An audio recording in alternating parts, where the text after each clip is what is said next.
Hola, buenos días.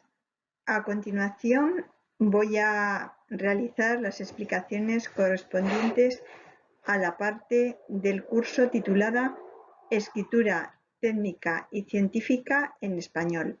Espero que esta clase os sea de utilidad y tenéis mi correo electrónico gsebastianr@unicam.es para cualquier duda que os surja a la hora de entender bien los conceptos que os voy a explicar hoy y a la hora de realizar las tareas que os voy a encomendar. Me propongo en este bloque ayudaros en un aspecto que no se suele tratar en vuestra vida académica habitual, que es el de la escritura. La escritura académica y la escritura en general es algo que se sobreentiende que los estudiantes ya saben hacer y por tanto pues no se suele trabajar acerca de los contenidos de escritura. Y por eso me he propuesto en este bloque apoyaros, ayudaros a la hora de escribir los textos que tenéis que hacer siempre en toda vuestra vida académica. Los objetivos de esta sesión son los que os expongo en el PowerPoint. En primer lugar, os voy a explicar los principales tipos de procesos de escritura de textos científicos, puesto que vosotros vais a tener que escribir textos científicos. Y por eso hay unos tipos de escrituras, unos procesos necesarios para escribir textos científicos y es lo que os voy a explicar. En segundo lugar, me voy a detener en cuáles son los principales tipos de textos científicos que vosotros vais a tener que escribir. Como tercer objetivo, os propongo resolver dudas ortográficas y de expresión que habitualmente se presentan. ¿Cómo voy a hacer esto? Me voy a basar en mi experiencia profesional, ya que yo soy profesora del Departamento de Filología de la Universidad de Cantabria y a menudo imparto cursos de escritura académica a todos los niveles, desde doctorado a la formación del profesorado o bien los grados. Y siempre se plantean las mismas dudas ortográficas y de expresión que suelo resolver. Entonces, sobre ese corpus de dudas ortográficas iré hablando. En cuarto lugar, voy a daros a conocer métodos y herramientas para revisar los textos. ¿Por qué? Porque normalmente cuando vosotros, en general, cuando todo el mundo escribe un texto, no se detiene en los procesos de revisión de ese texto para que sea correcto desde el punto de vista ortográfico, gramatical y expresivo. Entonces, yo os voy a dar a conocer unas herramientas sencillas que están en Internet para que vosotros podáis revisar vuestros textos. Y también os voy a acompañar en los procesos esenciales que son fundamentales para resolver con solvencia la expresión escrita, tanto en trabajos de clase como en posteriores trabajos de investigación que debáis hacer. Como planificación de la sesión, me proponía trabajar con vosotros acerca de una encuesta sobre las principales dificultades que tenéis en la escritura y también me proponía que realizarais una pequeña presentación por escrito de cada uno de vosotros. Como la sesión, por motivos que son ajenos a mí, no la vamos a poder hacer en vivo, ni la vamos a poder hacer de manera síncrona, sino que va a ser una sesión grabada, estas dos tareas las vais a tener que subir después a la plataforma. Para cualquier duda que os surja, estaré a vuestra disposición. Y al finalizar esta sesión de clase, os enseñaré en Moodle dónde están alojadas estas tareas y en qué consisten. Los contenidos de esta sesión, que tendrá una duración aproximada de 2 horas, se centrarán en primer lugar en poner en común algunas dudas generales en esa encuesta y en esa presentación personal. Como vosotros no la habéis hecho, pero sí otros estudiantes, pues os voy a decir yo cuáles son los principales problemas, las principales dificultades que se suelen presentar para que vosotros ya vayáis sobre seguro. Y como segunda parte voy a abordar los procesos de escritura técnica y científica. Esa encuesta de escritura que vosotros debéis hacer tiene una serie de preguntas. Voy a irlas explicando y voy a detenerme también en cuáles son las principales dificultades que suelen tener los estudiantes en ellas. Valorando los procesos de escritura, me interesa recalcar que la escritura es un proceso y no un resultado, ya que normalmente lo que hacemos es escribir, no centrarnos en el proceso de cómo escribimos, sino simplemente tenemos que generar un texto y lo generamos. Entonces, este sistema tenemos que cambiarlo y centrarnos en cómo vamos progresando en el proceso de escritura de los textos. Bueno, la primera pregunta que os hago para que valoréis este proceso de escritura es si tenéis dificultades para sentaros a escribir. Habitualmente, los estudiantes de ramas más tecnológicas o científicas sienten el miedo al papel en blanco, al espacio en blanco a la hora de escribir, porque piensan que el manejo del lenguaje escrito es algo reservado a las personas de letras, a las personas que tienen un discurso escrito más fluido. Entonces, normalmente la primera dificultad es de tipo emocional, es decir, tenemos miedo, tenemos dificultad para sentaros en este caso a escribir. Entonces tenéis que contestar en esa encuesta si tenéis dificultades, nunca, a veces, frecuentemente o siempre, simplemente marcándolo con una cruz. Como segunda pregunta os proponía que reflexionarais sobre el comienzo de vuestros discursos escritos, sobre si la principal dificultad que tenéis a la hora de escribir es que no sabéis cómo comenzar un texto escrito. Voy a poneros un ejemplo. Imaginad que vosotros debéis hacer un trabajo para cualquiera de las asignaturas que tenéis en primero del grado y tenéis que hacer un trabajo escrito, no de programación, no de algo que sea un segundo lenguaje, sino algo en lo que tengáis que utilizar la lengua española para escribir. ¿Qué es lo que más os cuesta? ¿El comienzo? Bueno, eso es lo que pretendo que valoréis en esta escala de nunca a siempre.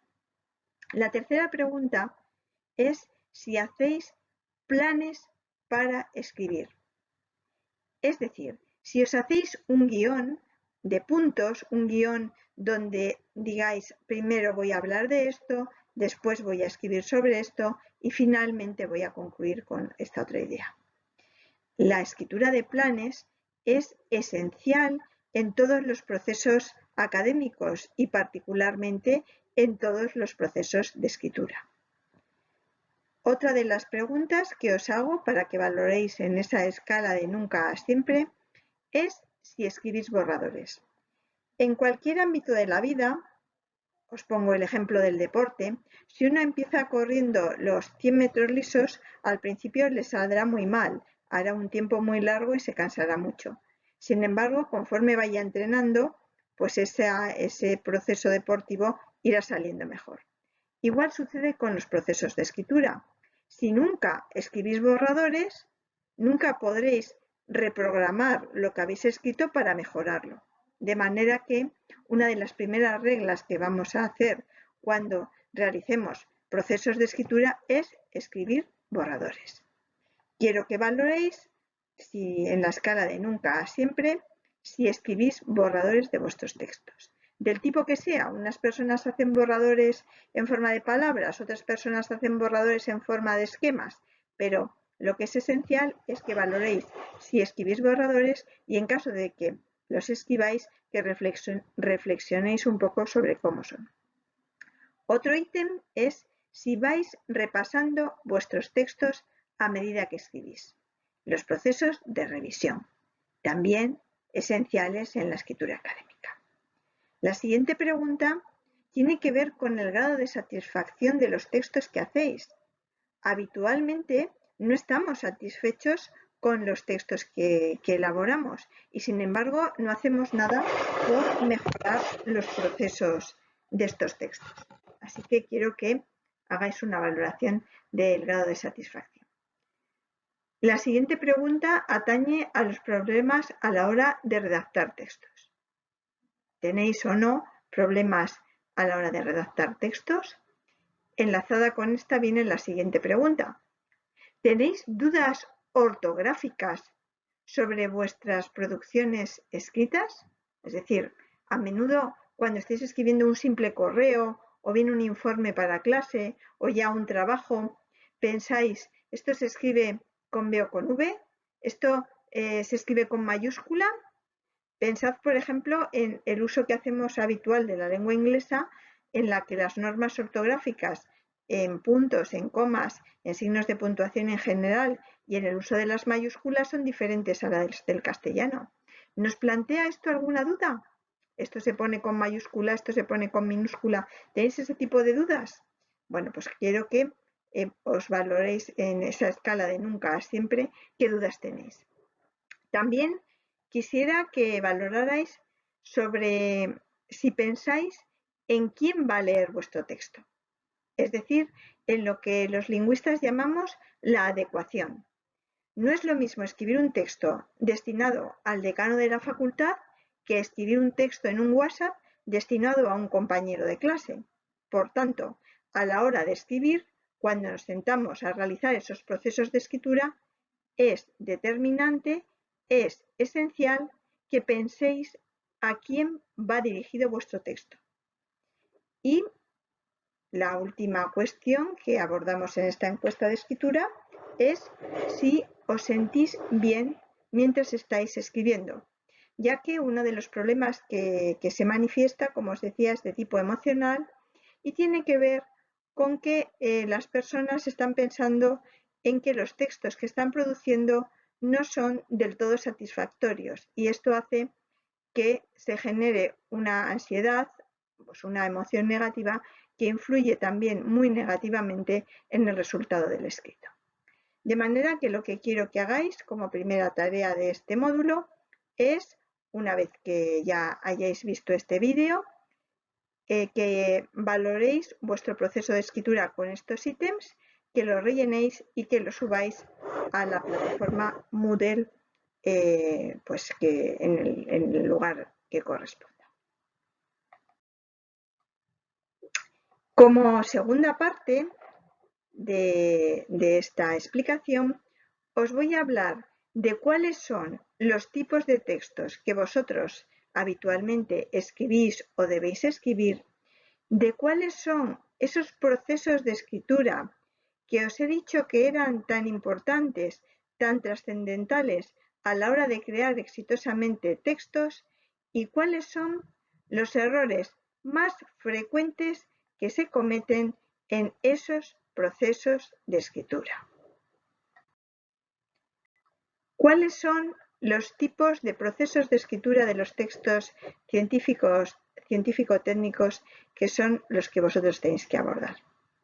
Antes de iniciar mi explicación sobre esto, quiero deciros que escribir sobre una disciplina implica que aquella persona que escribe tiene una serie de pautas que constituyen la cultura específica de lo que llamamos la tribu académica. Es decir, los físicos tienen una serie de elementos comunes a la hora de escribir y esos elementos constituyen el saber escribir acerca de su disciplina. Yo evidentemente no os voy a enseñar esos elementos los vais a trabajar a lo largo de todo el grado. Yo, como profesora vuestra de escritura, os voy a enseñar elementos generales que os van a servir para crear de manera satisfactoria, adecuada, coherente, cualquier tipo de texto, sobre todo el texto académico y científico. Entonces, el aprendizaje de la escritura para los profesores, para los alumnos en el entorno académico, tiene varios elementos. El primero es el de las estrategias generales para la escritura, es decir, lo que os voy a enseñar yo hoy aquí. El segundo, el conocimiento disciplinar, tanto teórico como metodológico de los textos que tenemos que escribir. Evidentemente, si vosotros tenéis que hacer un examen de tal asignatura, tenéis que conocer esa asignatura para poder escribir algo sobre ella. Ese conocimiento lo adquirís en la asignatura, no en este módulo. Y luego, un conocimiento referido a las características del género y al proceso de producción y consumo, es decir, al envío, a la edición y a la publicación de textos. Es decir, todo esto que os hablaba de la adecuación.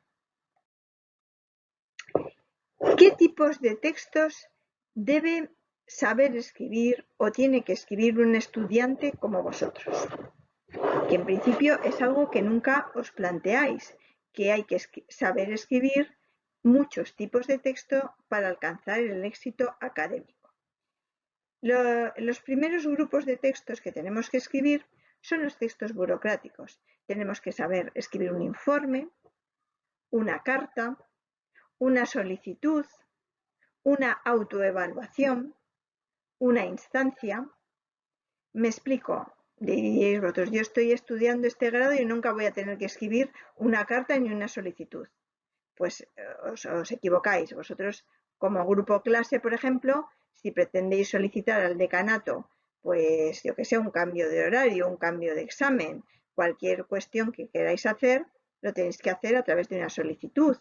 Si queréis escribir como estudiantes una carta para que os den una subvención en el Vicerrectorado de Estudiantes para realizar una actividad lúdica o una actividad que tenga que ver con competencias de vuestra carrera, tendréis que escribir una carta. Instancias son textos burocráticos que continuamente debemos escribir en nuestra vida. Un expone solicita, que después os voy a indicar. Es decir, este tipo de textos burocráticos, queramos o no queramos, son totalmente frecuentes en la vida de un estudiante. Un segundo grupo de textos que debemos escribir son los textos académicos. Un trabajo de una asignatura, el resumen de una comunicación, el resumen de un artículo de investigación que nos da un profesor, un pequeño ensayo, un estado de la cuestión, el proyecto de investigación, una reseña, posteriormente si continuáis con los estudios, pues una tesis doctoral, el trabajo fin de grado, que evidentemente todos tendréis que escribir. Entonces, conviene que vayáis entrenándoos para escribir correctamente todos esos tipos de textos académicos. Vamos a ir viendo un poco algunos textos burocráticos cuya escritura es muy frecuente que tengáis que hacer. Solicitudes, informes, cartas o correos electrónicos, autoevaluaciones o instancias. Voy a explicar bastante cómo escribir con corrección un correo electrónico, porque aunque os parezca una obviedad y vosotros digáis, yo ya sé escribir un correo electrónico y siempre he escrito muchos correos electrónicos, observo y detecto que en los correos electrónicos que leo, no solamente de alumnos, sino de profesores, de todo el mundo, están llenos de faltas de ortografía y llenos de faltas de expresión y por tanto hay que insistir en la corrección en este tipo de textos. Con respecto a los textos académicos hablaremos de los trabajos de clase, de los ensayos o monografías, de los estados de la cuestión que en ciencias llamáis estados del arte, los proyectos de investigación, las reseñas o las tesis doctorales. Bueno, vamos a empezar con los informes. ¿Qué es un informe? Un informe es un tipo de texto expositivo argumentativo. ¿Qué significa eso? Que se exponen objetivamente una serie de datos, pero el informe se realiza para que el receptor, para que el lector de ese informe quede convencido y realice una actuación. Por tanto, tiene también un valor argumentativo, un valor para convencer. Gracias al informe transmitimos evidentemente una información y hay unos datos que dirigimos al destinatario, que como os digo tiene que tomar una decisión respecto a nuestro informe y por tanto el texto tiene que tener una parte expositiva de datos y una parte argumentativa de convencer.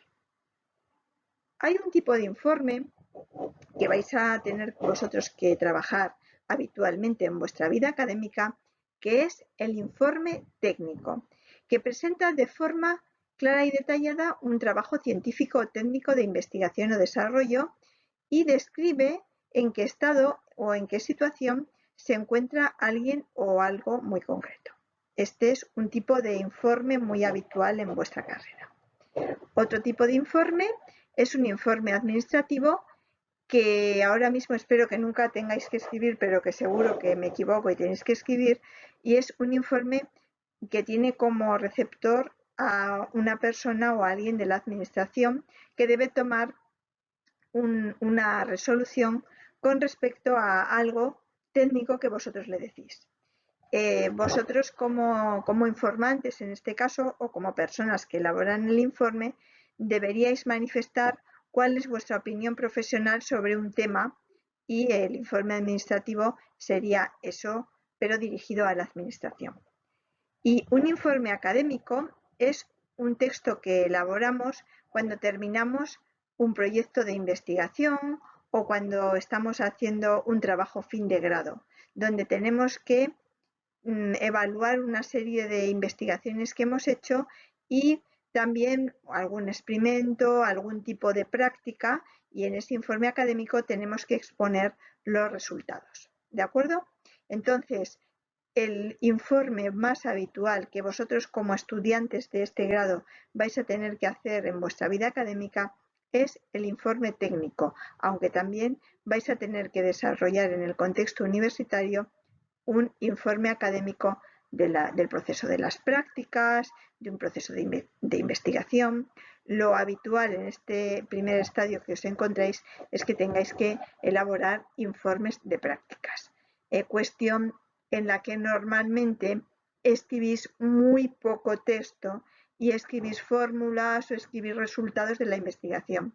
Es conveniente que estos informes académicos presenten también textos para que los profesores puedan evaluar el grado de cumplimiento y compromiso de los objetivos académicos que estáis haciendo. No os digo yo que pongáis un rollo de 20 páginas, no es eso, pero sí que os expliquéis al menos en un par de párrafos en qué ha consistido vuestro trabajo en una práctica o en una cuestión que os haya encomendado un profesor para que éste pueda valorar mejor vuestro grado de capacidad, compromiso y trabajo. La carta y la autoevaluación. Bueno, la carta formal, que es a la que me estoy refiriendo yo, es un documento muy importante en el que se debe tener en cuenta al destinatario y en el que debemos exponer de forma clara y ordenada cuál es el objetivo y seguir las fórmulas y convenciones epistolares. Y os preguntaréis vosotros, ¿y para qué tengo yo que escribir una carta en el ámbito universitario? Pues, por ejemplo, tenéis que acompañar en ocasiones una carta cuando solicitas una beca.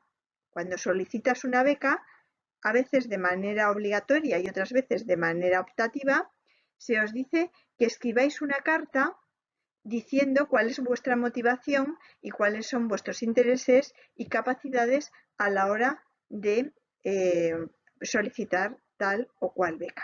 ¿De acuerdo? Entonces, en este tipo de cartas es importante que sigáis las fórmulas rituales en primer lugar, estimado destinatario de la carta, el lugar, la fecha, todas estas convenciones y que os despidáis de manera educada. Todo esto os lo digo porque como directora del área de estudiantes que he sido durante muchos años, algunos becarios me enviaban unas cartas queriendo optar a una beca donde ni ponían la introducción con el saluda ni se despedían. Entonces, esto ya por sí mismo me hacía muy difícil valorar el tipo de persona que íbamos a contratar. ¿De acuerdo? Entonces, un escrito es la primera seña de identidad, la primera forma de presentarse una persona ante otra que no la conoce. Así que mucho cuidado con este tipo de documentos.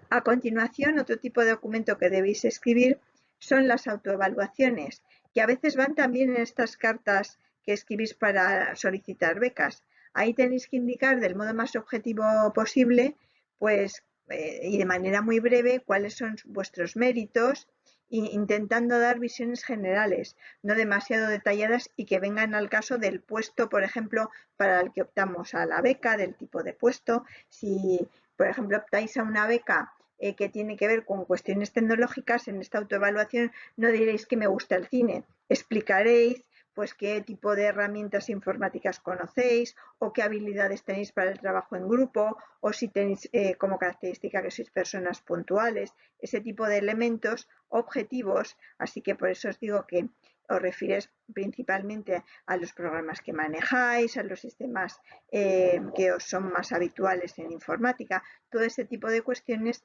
que pueden hacer que la persona valore, la persona que os tiene que juzgar, valore si sois adecuados o no para el tipo de puesto que se requiere. Con respecto a la instancia o solicitud, os he puesto un ejemplo de doctorado que puede ser extensivo a grado.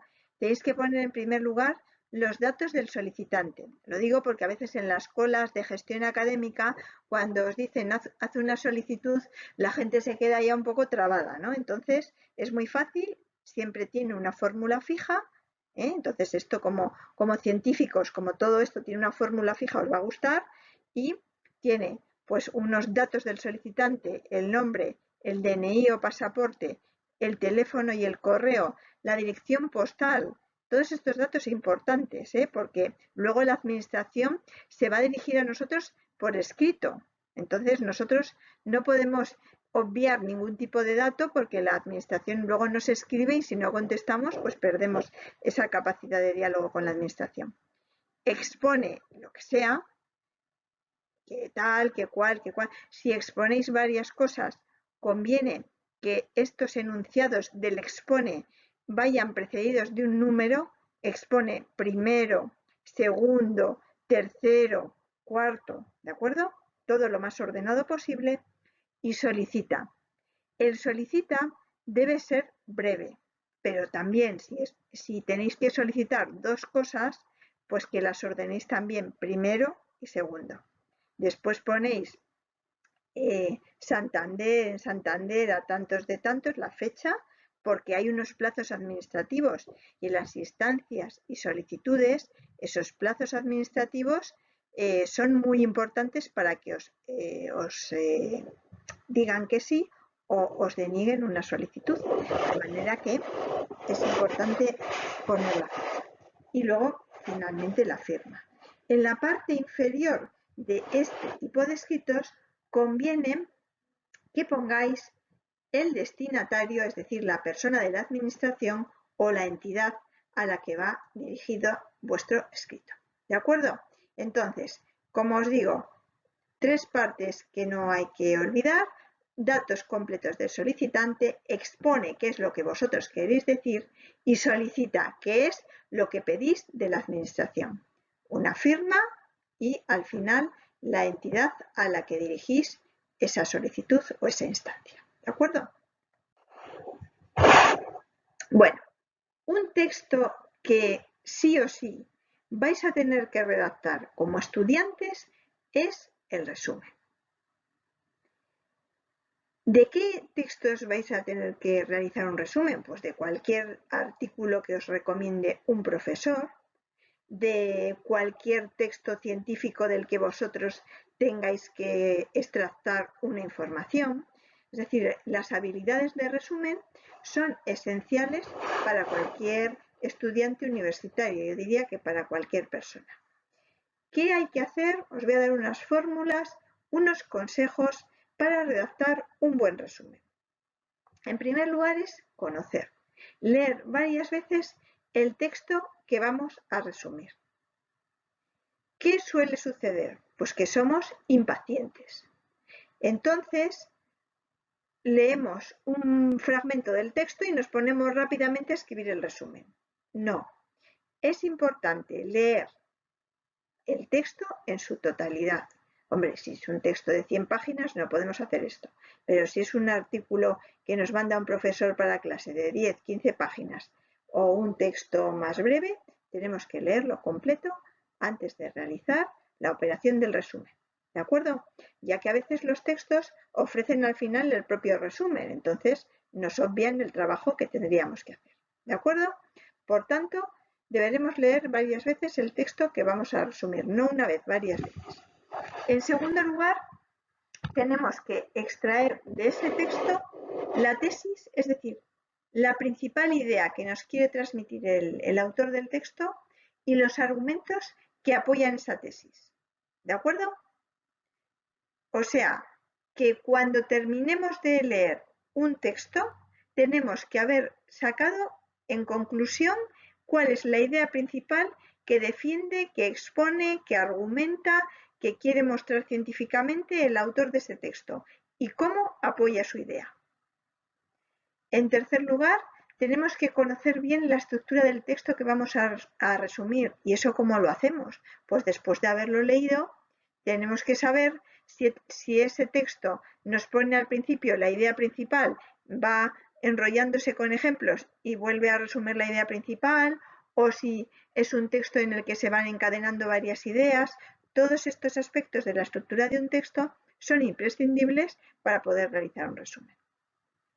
En el producto que vamos a realizar nosotros, en el texto de nuestro propio resumen, tenemos que usar oraciones claras y breves y emplear el español estándar, es decir, no jergas, no abreviaturas, no elementos coloquiales, sino elementos del español estándar. Más consejos. Cuando estamos haciendo un resumen, no debemos citar textualmente el texto que estamos resumiendo. ¿Qué quiere decir citar textualmente? Pues que no tenemos que copiar ninguna frase literal del texto que estamos resumiendo, sino que tenemos que leer, comprender y luego ponerlo con nuestras propias palabras. En un resumen no utilizaremos la primera persona de singular, sino que utilizaremos la tercera. El texto demuestra tal. ¿De acuerdo? No imitaremos el estilo del texto que estamos resumiendo. Cuidaremos, como en todo producto escrito que hagamos, la ortografía, el léxico, la sintaxis y especialmente los marcadores textuales. Luego voy a hacer otro pequeño vídeo solamente acerca de los marcadores textuales porque es algo que os puede ayudar mucho a mejorar vuestros textos escritos. ¿Vale? Un marcador textual es un elemento que introduce un párrafo o introduce una frase y que sirve muy bien para articular un texto.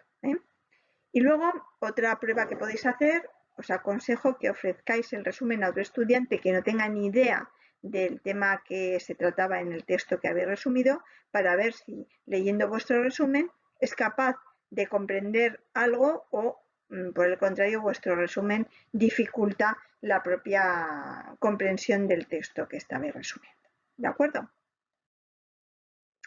Voy a pasar a otro contenido fundamental de este módulo, que son los procesos de escritura de un texto. Ya os he dicho antes que para escribir lo fundamental es pensar en la escritura como un proceso, no como un resultado. ¿De acuerdo? Es como cuando vais a realizar un problema de matemáticas y os lanzáis a dar una solución sin haber hecho el planteamiento de ese problema. Muchas veces es no más, pero tan importante el planteamiento como la solución que damos. Pues en la escritura sucede lo mismo. La escritura es un proceso que tiene varias fases y si nos saltamos alguna de esas fases, el resultado que tenemos no es adecuado.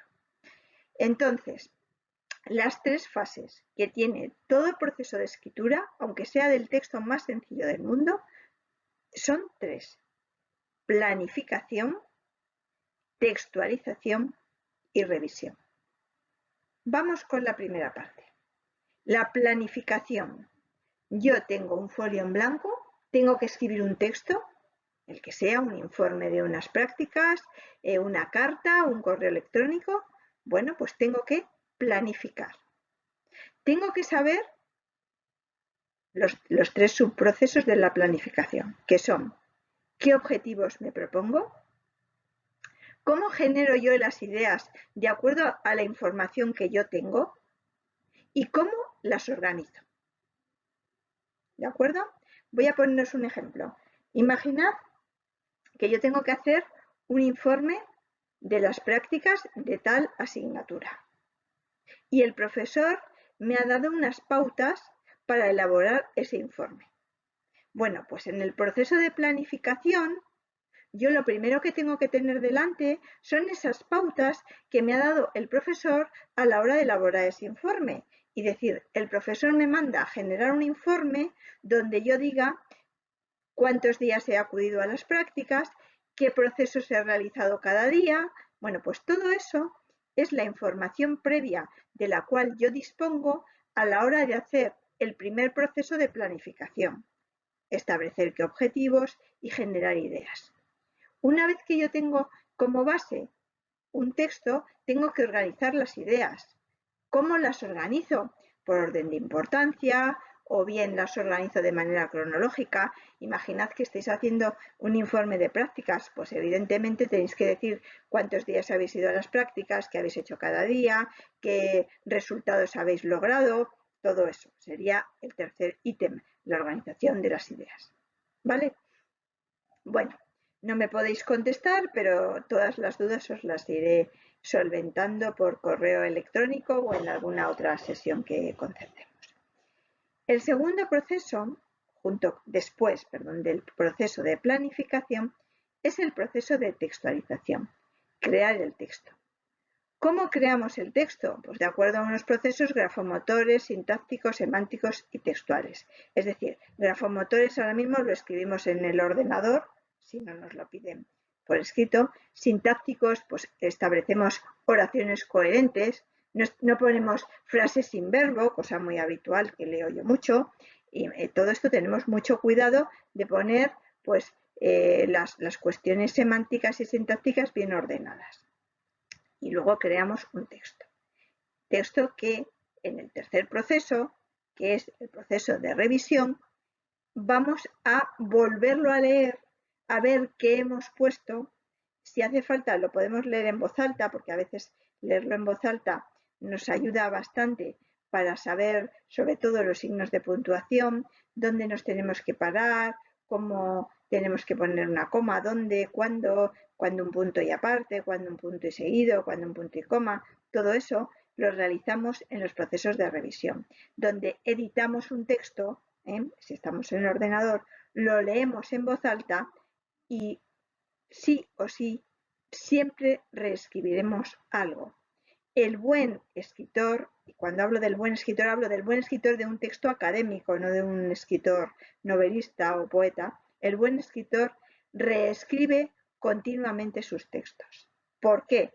Porque hace muchos borradores y porque lee el texto y encuentra siempre fallos que debe enmendar.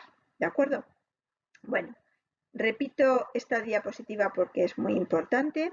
La escritura tiene tres procesos. El proceso de planificación, en el que tengo claros los objetivos, para qué voy a componer un texto. Tengo clara la información básica de la que dispongo y tengo clara la organización de mis ideas. Un segundo elemento, los procesos de textualización. Creo un texto de acuerdo con estas ideas que he planificado. Y un tercer proceso, que es la revisión. Edito el texto, lo leo en voz alta o en voz baja, pero lo leo otra vez y reescribo, cambio los fallos o cosas que puedo mejorar cuando ya me he dado cuenta de que ese texto ya está hecho. El proceso de revisión es un proceso que normalmente nos saltamos y hago hincapié sobre ello para que reviséis muy bien todos los textos que escribáis. Ahora voy a entrar en cada uno de estos elementos. El proceso de planificación. Cuando yo me siento a escribir un texto, lo primero que tengo que tener muy claro es qué quiero decir, qué quiero o qué tengo, porque si es un texto académico no es que queramos, es que tenemos que, qué quiero decir.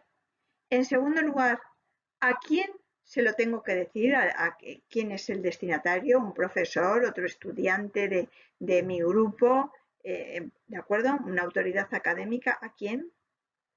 Y en función de estas dos cuestiones surge la tercera. ¿Qué forma tiene que tener mi texto?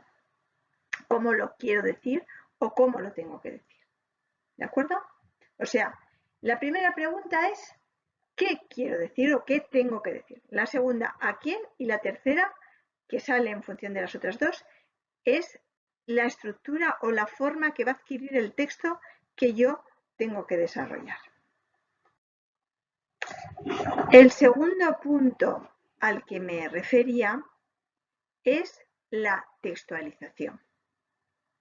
En la textualización, cuando esas ideas que hemos planificado las tenemos ya bastante claras y tenemos que producir un texto, como os he referido antes, es muy importante que hagamos borradores. Y no uno, sino al menos 2 o 3 borradores. Es muy importante también que elaboremos un guión que estructure las ideas, sobre todo si en nuestra cabeza las ideas están caóticas, que suele ser algo habitual. Necesitamos ordenar y para ordenar las ideas necesitamos un guión escrito. ¿De acuerdo? Es como la lista de la compra. Necesitamos ir al supermercado.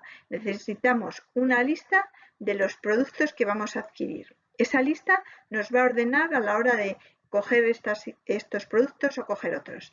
Pues eso es la textualización de guiones. Escribo un guión ordenando las ideas. ¿Qué tipo de orden quiero establecer? ¿Cuál es la idea más importante? Doy ejemplos. ¿Cuál es la segunda idea? Doy ejemplos. ¿O qué quiero yo resaltar de todo el trabajo que he hecho a lo largo de esas prácticas que el profesor me va a evaluar? Pues eso tengo que establecerlo creando un guión. Como os he dicho ya antes, es muy importante que haya buenos marcadores discursivos. Los marcadores discursivos son como las muletas que utilizamos cuando nos hemos roto una pierna para poder caminar por el texto. Es decir, los marcadores discursivos son un andamiaje. Nos van a dar orden. Van a hacer que nuestro texto esté bien organizado. Entonces nos van a dar éxito académico, porque esos marcadores discursivos van a hacer que quien lee nuestro texto sepa qué es lo que viene ahora. Os pongo un ejemplo. Si nosotros utilizamos marcadores discursivos de orden y decimos en primer lugar, en segundo lugar y finalmente, fijaos qué fácil, con esos 3 tipos de marcadores o fórmulas discursivas vamos a ser nosotros capaces de hacer que nuestro receptor, que nuestro lector ya tenga ordenado nuestro discurso en la cabeza. ¿De acuerdo? O sea que quedaos con esta idea de la importancia de los marcadores discursivos que sean precisos y sean variados. En esto no vais a tener problema, ya que os voy a ofrecer yo un diccionario de marcadores que os va a ser muy útil. Otro elemento importante de este proceso de textualización es la precisión léxica. Vosotros, como futuros científicos, todos como personas que estamos en el mundo académico, debemos diferenciarnos de las personas que están en entornos no académicos porque somos precisos, porque cuando nombramos algo estamos designando esa cosa. ¿De acuerdo? Entonces, tenemos que buscar las palabras concretas del léxico, en este caso vuestro técnico científico, para usarlas en nuestros textos. Precisión es muy, muy importante. Otro elemento es la importancia de la sintaxis, la adecuación, la coherencia y la cohesión. Yo sé que todos venís de un segundo de bachillerato y habéis hecho una EBAU donde habéis tenido que dar cuenta de la adecuación, la coherencia y la cohesión de un texto. Pero como yo también he sido profesora de secundaria y bachillerato antes de ser profesora universitaria, aunque hace ya muchos años, también sé que muchas personas, muchos estudiantes, se aprendían de memoria lo que era adecuación, coherencia y cohesión y usaban esas palabras independientemente del texto que estuvieran haciendo para comentar. Entonces, yo ahora os voy a explicar con un poquito de detalle qué es adecuado, qué es un texto coherente y qué es un texto que tiene cohesión. Como os vengo indicando, nuestros textos tienen que estar bien construidos. Entonces, tienen que tener una adecuación. La adecuación es una propiedad extratextual. Es decir, la adecuación viene marcada por el destinatario de mi texto. Yo no me puedo dirigir de igual forma al decano de la facultad que a un amigo mío con el que voy a tomar un vino. Y ese tipo de propiedad de adecuación pues está en el texto, pero también está fuera del texto. ¿De acuerdo? Luego tenemos la coherencia, que es una propiedad del texto, la cohesión, que es otra propiedad del texto, y la corrección. Es decir, que nuestro texto tiene que estar bien construido desde el punto de vista ortográfico y bien construido desde el punto de vista gramatical. La corrección gramatical y la corrección sintáctica revelan el orden mental del individuo que compone el texto. ¿Me explico? Una persona que tiene claras las ideas tiene clara la estructura sintáctica. De manera que cuando un profesor nos está corrigiendo nuestro examen, nuestro informe de prácticas o nuestro trabajo, si hay desorden sintáctico, el profesor ya ve que hay desorden de ideas y que el alumno no es caótico. De ahí la importancia de saber escribir bien para el éxito académico. Este curso lo imparto yo en muchos sitios porque es determinante, también en empresas, en otros lugares fuera del ámbito académico, pero saber escribir bien es determinante para el éxito académico y para el éxito social. ¿De acuerdo? Entonces, es un punto interesante que lo tengáis en cuenta. Bueno, la adecuación. Tenemos que elegir el registro lingüístico adecuado a la situación comunicativa y evitar el uso del registro coloquial. Estoy hablando siempre yo del entorno académico. Evidentemente, si vosotros escribís un Twitter a un amigo vuestro, usáis el registro coloquial, claro que sí, porque si no, vuestro amigo o colega piensa que estáis locos, ¿no? Si os ponéis a usar otro tipo de recursos.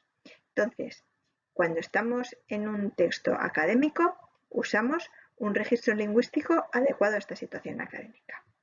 Y podemos formularnos unas autopreguntas que os propongo yo para ayudaros, ¿no? ¿Quién produce el texto? ¿Con qué intención? ¿A quién lo dirigís? ¿En qué situación está la persona a la que se lo dirigís?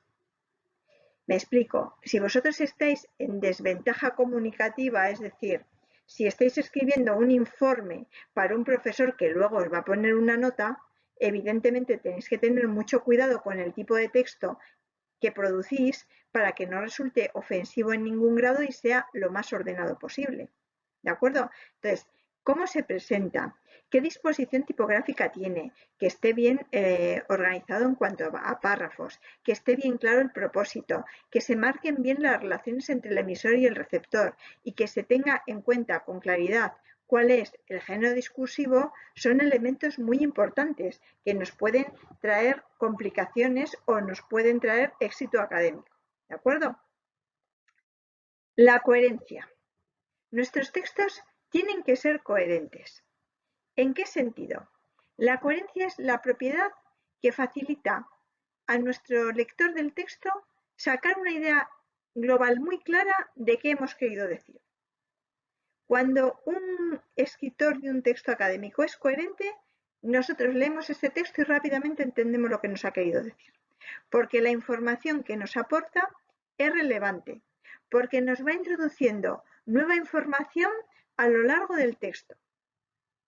A veces hay profesores que queremos explicar tantísimas ideas a la vez que no somos capaces de graduar la intensidad ni de graduar las ideas a lo largo de un texto y producimos textos dificilísimos de comprender y de extractar para nuestros estudiantes. Entonces estamos pecando de falta de coherencia en nuestros apuntes, en nuestros escritos. ¿De acuerdo? Las informaciones que introducimos en un texto deben ser graduales y deben ser nuevas, no debemos repetir continuamente las mismas ideas. Hay algunas estructuras básicas en la información, hay muchas más, pero bueno, yo os pongo las dos más importantes. La analizante, donde ponemos la tesis o idea principal al principio y luego nos dedicamos a apoyarla con muchísimos ejemplos, y la sintetizante, donde ponemos la idea central, la tesis o el elemento más importante al final de nuestro texto. Y entonces hemos ido poniendo los ejemplos al principio del texto. ¿Cuál de las dos voy a escoger? Pues depende de lo que me haya indicado el profesor, depende del tipo de texto que yo voy a producir, depende del tiempo que tenga para producirlo. Por ejemplo, si tengo poco tiempo, pues creo que es más adecuado escoger estructuras analizantes, donde yo voy a decir al profesor que tengo clara la idea principal y luego pongo ejemplos. Si me da tiempo a poner 5 ejemplos, estupendo. Si pongo 3, no pasa nada porque ya he puesto la idea principal. Con respecto a la estructura sintetizante, yo no la recomiendo si tengo poco tiempo, porque si me pongo a escribir 5 ejemplos y luego no me da más tiempo, pues el profesor no sabe si yo tengo clara la idea principal o no, porque no la he llegado a poner. ¿De acuerdo? O sea, que la estructura de un texto que voy a producir la tengo que escoger en función de algunos factores y uno de ellos es el tiempo del que dispongo para producir un texto. ¿Vale? Es otro elemento también esencial a la hora de planificar, saber el tiempo de que disponemos, que muchas veces nos ponemos a producir textos así un poco a lo loco y resulta que luego pues quedan incompletos. La propiedad de la cohesión. La cohesión es la hilazón o hilación correcta entre frases y párrafos. Es, yo diría, el caballo de batalla o lo que peor hacemos cuando producimos textos, ¿no? Solemos producir textos lingüísticamente muy poco cohesionados. Hacemos muchas veces frases, unas frases detrás de otras, no las unimos, no usamos esos marcadores textuales que yo os digo que os voy a explicar después con un poco de detalle. Ponemos una frase, ponemos un punto, pasamos a otra frase. Y todo esto lo saco yo también de exámenes de estudiantes de grados de ciencias que me han pasado profesores de esta y de otras universidades donde me dicen, oye Raquel, es que mis alumnos escriben frases sueltas sin ningún tipo de orden.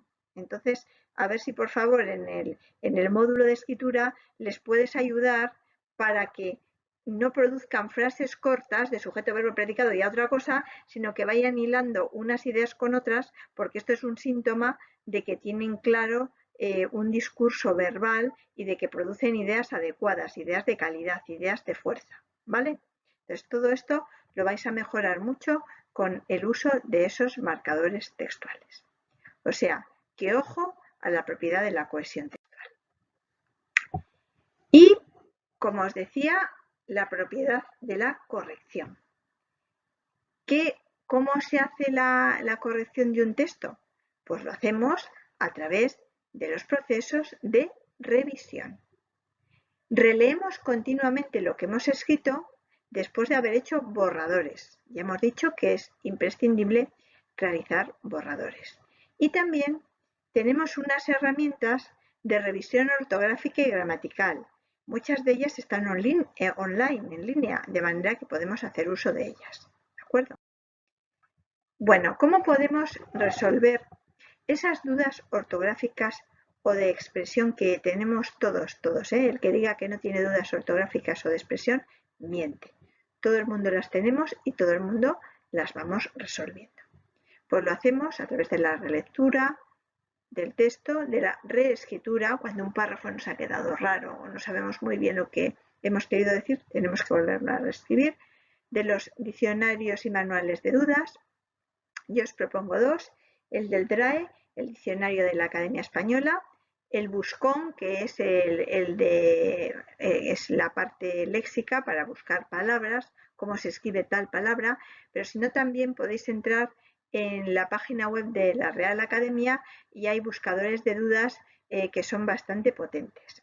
Luego también hay un conjugador de verbos, porque una de las cosas que hacemos mal también es conjugar los verbos y sobre todo en español que tenemos muchos verbos irregulares, pues a veces se leen cosas poco adecuadas. También tenemos otra herramienta, una página web muy interesante que es la de la Fundeu, la Fundación del Español Urgente. Si pincháis en la página web de la Fundeu, veréis que resuelven las dudas y también se pueden hacer preguntas tanto a la Academia como a la Fundeu sobre dudas ortográficas, gramaticales o léxicas que nos surgen. O a veces nos surgen pues con un criterio muy acertado, porque por ejemplo, si ya estamos introduciendo un nuevo tecnicismo y no tenemos claro si es aceptado en español o si no, y lo preguntamos allí, pues generamos unas dudas muy razonables. Entonces nos contestan a través de la plataforma o a veces incluso nos mandan un correo. Otro elemento esencial para ese proceso fundamental, que es la revisión de textos, es que otros revisen, otros lean los textos que nosotros producimos. Hasta aquí va la primera parte de esta clase. Después me voy a centrar en algunos elementos habituales, errores habituales, y sobre todo fijándome en las nuevas normas, nuevas que son muy viejas, pero en las normas ortográficas que lanzó la Academia de la Lengua, y a partir de estas normas voy a ir explicando algunos errores que son muy comunes en el discurso escrito de todo el mundo. Nadie se sienta aludido porque todo el mundo escribimos con algún error ortográfico, con algún error gramatical. Así que en un momentito regreso haciendo hincapié en esas nuevas normas ortográficas de la Academia, en cuáles son los principales errores que cometen estudiantes, profesores, todo el mundo que escribe textos académicos, que estos errores los he sacado yo de un montón de ejemplos que he ido analizando de textos académicos y no académicos, pero fundamentalmente académicos, y vamos a trabajar en esas dudas para que vosotros seáis conscientes de ellas y no tengáis ese tipo de errores. Pues muchísimas gracias por vuestra atención y hasta dentro de un poquito, que haré la segunda parte de este PowerPoint locutado.